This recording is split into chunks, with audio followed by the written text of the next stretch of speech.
Hi there. Are you aware of the limits to annuity purchases?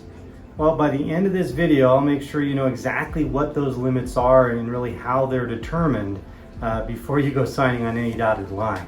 My name is Michael Malone, and for up-to-date annuity advice and information, do be sure to subscribe to my channel here. And then also be sure to click on that notification bell so you'll be notified when I upload other new videos as well. The first thing that I would share with you as we kind of look at these limits to purchasing in annuities, you really want to understand the difference between what's considered a qualified investment account versus a non-qualified investment account. What a qualified investment account means, what qualified really means, is that those assets are qualified for retirement. So when you hear somebody talk about a qualified asset, really they're saying that that investment, that account that you're invested inside of, is qualified for retirement. So qualified means they're really retirement assets, that they're targeted for retirement. That's really the reason you've invested in those types of accounts. Non-qualified assets are other types of investments that are not inside of a qualified account for retirement. Typically, your qualified account for retirement is going to require you to say wait until you're 59 and a half to access it because it is for retirement, or a non-qualified account with non-qualified assets inside of it doesn't require you to wait to say 59 and a half to use those funds and those assets inside of those types of accounts.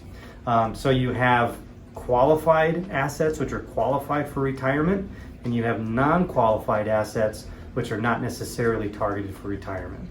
What I would dig in a little bit further with you then, now that we understand kind of qualified versus non-qualified, typically when it comes to these limits on annuity purchases, qualified assets that are in qualified accounts that are targeted for retirement, typically you're going to find 100% of those assets can be invested into an annuity.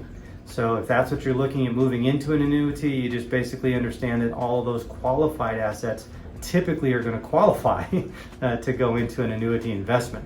However, when you go over to the non-qualified investment, this is where you start some of the limits to the purchasing in annuities. If it's considered a non-qualified investment, those investments only typically up to 50% of your investable assets are able to go into annuities. So depending upon your specific situation is going to determine what that amount is. But typically qualified assets, typically 100% of those can go into an annuity, and then when you get to non-qualified assets, there's going to be typically that 50% limit as to what can be invested into an annuity investment tool. And by the way, I know this can get to be a little bit much at times. If you would like my professional guidance as you kind of try to determine which of your assets do and do not qualify for an annuity, do feel free to click on the link below to apply to become my client. And I'd also recommend checking out the other video I've recorded called Should I Invest in Annuities for Retirement? The reason why I would recommend checking out that video is just plain and simply to determine if annuities make sense in your overall retirement planning in the first place.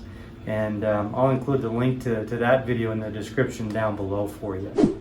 So, to clarify a little bit, when you're looking at qualified assets, as I talked about, typically the types of accounts that you're looking at are 401ks or qualified assets, IRAs, Roth IRAs, SEP IRAs, simple IRAs. Those are all typically retirement accounts that you may be familiar with, and typically inside of those types of accounts are going to be your qualified assets. And those are the assets that I mentioned earlier that typically are going to qualify 100% to be invested into an annuity investment tool if that's what you're looking to do. So it kind of makes sense, just to carry on a little bit further, that if you have other types of accounts that are not 401ks, IRAs, simple IRAs, etc., other types of accounts that don't fall into that category, that's typically going to be your non-qualified assets. And again, as we talked about earlier, it's those non-qualified assets, those assets that are outside of your 401ks, outside of your IRAs. Those non-qualified assets are the ones that are typically going to be limited to 50% of your investable assets going into an annuity. You may be sitting there saying, well, gee, who the heck sets these limits on what I can invest into an annuity, typically what you're going to find is it may be the investment firm that you're working with that sets those limits. It may also be the insurance company themselves that are offering you the annuity that sets those limits. So you really kind of want to look into those and see what those limits are.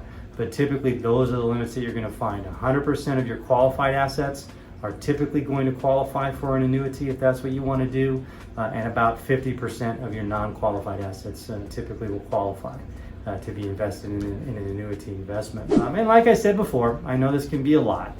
So if you would like my professional advice in kind of looking through your assets and determining which of those assets could go into an investment such as an annuity for you, maybe for that guaranteed retirement income that you find in these annuities, do feel free to click on the link down below to apply to become my client, and I'd be happy to kind of walk you through that. And you know, if you've liked this video, please subscribe to my channel here and share it with a friend. Thanks for watching, and I truly do hope something good happens to you out there today.